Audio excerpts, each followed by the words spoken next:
Welcome back to another video on the channel. So far so good for all the top men's seeds in this 2021 Australian Open. Djokovic, Nadal, Thiem, Zverev, Tsitsipas and Medvedev have all qualified for the second week in Melbourne, which makes for a potential fantastic second week of this Grand Slam. As I mentioned on my preview and prediction video for the women's last 16, I haven't been able to watch all of the men who have qualified for the last 16, so I've picked out 4 matches that I think are the best 4 matches on paper for this last 16, and I will preview and predict those. I do plan on trying to watch all the last 16 matches, or at least watching the extended highlights so that I can preview and predict all the quarterfinals. So I'm going to kick off with the world number 1, Novak Djokovic against Milos Raonic. And as we all probably know by now, Djokovic suffered an oblique injury during his last round match against Taylor Fritz, and we still don't know whether Djokovic is going to turn up for this match tomorrow, but I am going to preview this match and hope that he does. So he was 2 sets to 0 up against Taylor Fritz, and I still don't think Djokovic was playing his absolute best then. He was playing good solid tennis, but just not as relentless as we're used to seeing. You know, he led Fritz, I think, 5-2 in that opening set, got picked back to 6-6 and then produced a fantastic tie-break. The second set was close as well, but that's credit to the way Taylor Fritz played. He was serving very well, being aggressive, looking to attack Djokovic and move him around. And then Djokovic suffered the oblique injury and everything changed. Djokovic's serve and return and movement was just not there at all. Fritz took huge advantage of that, played good tennis of his own to take it to a decider.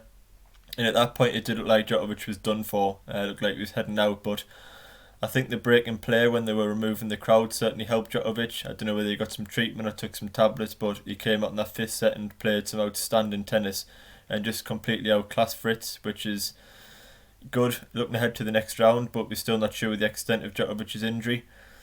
Looking back on Milos Raonic, and he's a player that's reached a lot of these sort of stages of Grand Slams. You know, he's quite an experienced player now.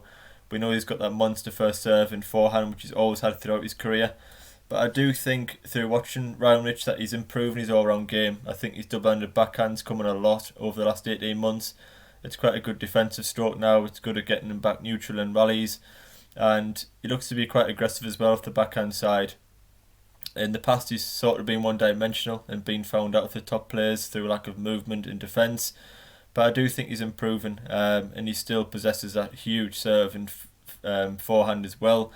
Hit something like 70 winners against Mute in the second round, which is very, very impressive. Doesn't matter who you're playing against. So in terms of predicting this match, it's very difficult because we don't know whether Djokovic is even going to turn up, let alone what state he's going to be in. But if he turns up for the match, then I'm going to assume that Djokovic is at least 80%. And if he is that, then I do think Djokovic wins. You know, Djokovic has never lost against Raonic, and it's a fantastic matchup for him stylistically. He seems to read the Raonic serve very well, which allows him to redirect it deep and put Raonic immediately under pressure, or at least allow Djokovic another short ball to come into the rally. And yeah, I think if Djokovic is somewhere near his best and he can perform, and as long as his return game's there, then I think he can come past Raonic in 3 or 4 sets.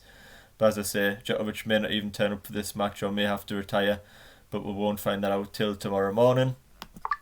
So now I'm going to move on to the second match I'm going to preview is Dominic Thiem against Grigor Dimitrov, and I find myself becoming a bigger fan of Dominic Thiem every time I watch him, and I think that's largely down to because I appreciate how hard Dominic Thiem's worked in this sport to achieve what he's achieving, and also things he's had to overcome. We know he's had some big Grand Slam defeats against Nadal, twice at the Roland Garros.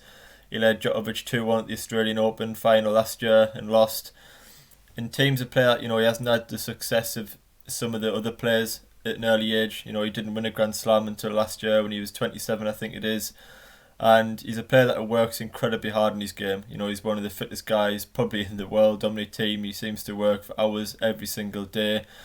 He practices non-stop and he's reaping the rewards. And I think he deserves it for the hard work he's put in, and just what an outstanding tennis player he's becoming. I think he's getting better with every tournament, and I was commentating live on his match against Nick Kyrgios the other day, and just an outstanding comeback. You know, one of the best I can remember in recent history. Kyrgios played outstandingly well in those opening couple of sets, backed by the Melbourne crowd. His serve was flown brilliant at the net, his forehand, and Dominic Thiem started slow but just didn't seem to have any answers. And although I was expecting a team response and team to come back against Kyrgios, I did start to doubt whether, could Thiem find some brilliant form. And the level that he produced in the third, fourth and fifth set was just incredible. I think he hit something like 35 winners and just 8 unforced errors. Started serving brilliantly, started peppering forehands and backhands from behind the baseline. Very good at the net, different variations, and just outclassed Kyrgios for 3 sets, and it was an unbelievable comeback. But just shows the work and commitment is paying off for Dominic Thiem, and he's got that mental strength now and confidence in himself that he can win from any position, and that makes for a very dangerous Dominic Thiem. And moving on to Grigor Dimitrov, who I think is the best he's been playing at a Grand Slam since probably that 2019 US Open when he reached the semi-final. He got a very good straight sets win over Alex Bolt in round 2. We know Bolt came to this Grand Slam and produced big performances in the past year, so I think that was a good win. And in the last round, I expected a 5-round war against Pablo Carreño Busta, and I think that was a complete 50-50. I'm a big fan of Carreño Busta's in the hard court. He makes you work very hard for your wins.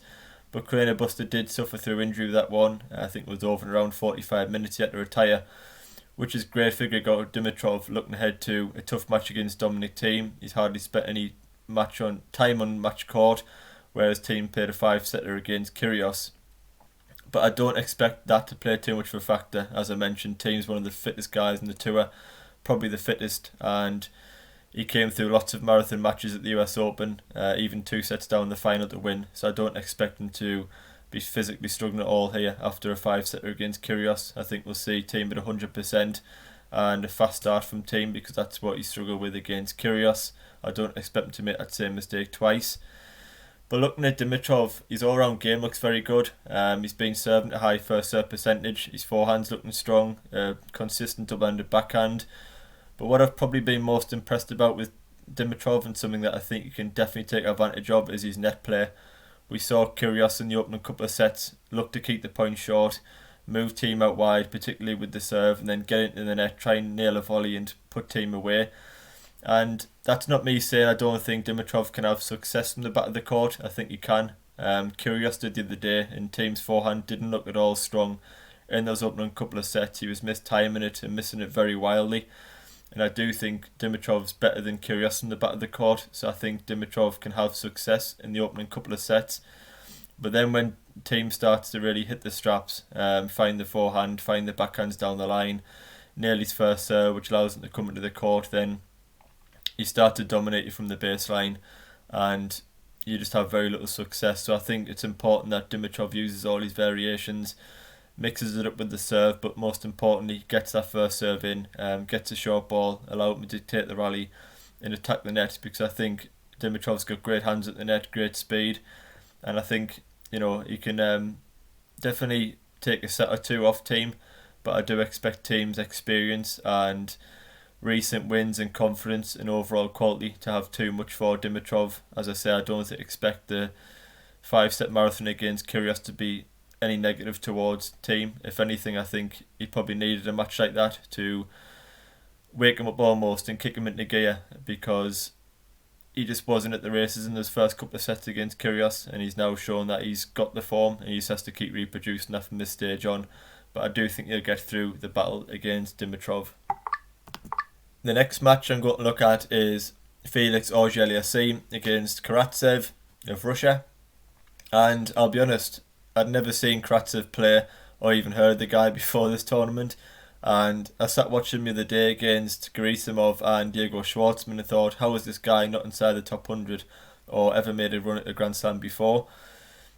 The level of tennis he consistently is producing is quite astounding, really. Really controlled aggression, forehand, backhand, serve. He doesn't seem to have many vulnerabilities in his game, and just hits the ball so hard, so consistently from the back of the court, and he blew Schwartzman away. We know Schwartzman isn't at his best on a fast hard court, albeit more of a defensive player and suited to clay, but Schwartzman's still a top 10 player. For Karatsev to blow him away in straight sets was a fantastic win, and I'm sure it would give him huge confidence going into this one. Now, Auger-Aliassime, I've talked about him a lot on this channel before. I'm a huge fan of his, and I think he's been mightily impressive at this Grand Slam so far. I think the training camp with Nadal's team has certainly seen improvements from auger-aliassime at this tournament. Seems to be more consistent, more patient on the big points. His double-handed backhand's a lot more consistent, not making as many errors as he was, and he's got athleticism off this planet.